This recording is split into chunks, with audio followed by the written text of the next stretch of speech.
We gon' get it, we gon' get it, we gon' get it on. We gon' get it, we gon' get it, we gon' get it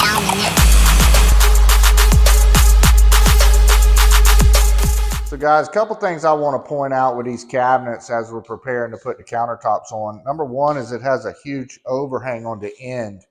And we're concerned that that overhang is going to put too much weight on it. So what we did is we put some steel brackets in there to carry the weight so we don't have to worry about the integrity of the countertops going bad. Also, we built up the top of these cabinets because they're doing a turn down edge on the countertops. That way the countertops don't hit the drawers or doors when they're put on.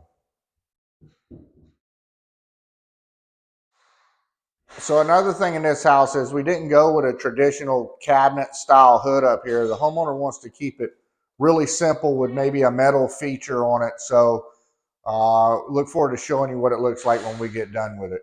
We gon' get it, we gon' get it, we gon' get it on. We gon' get it, we gon' get it, we gon' get it on.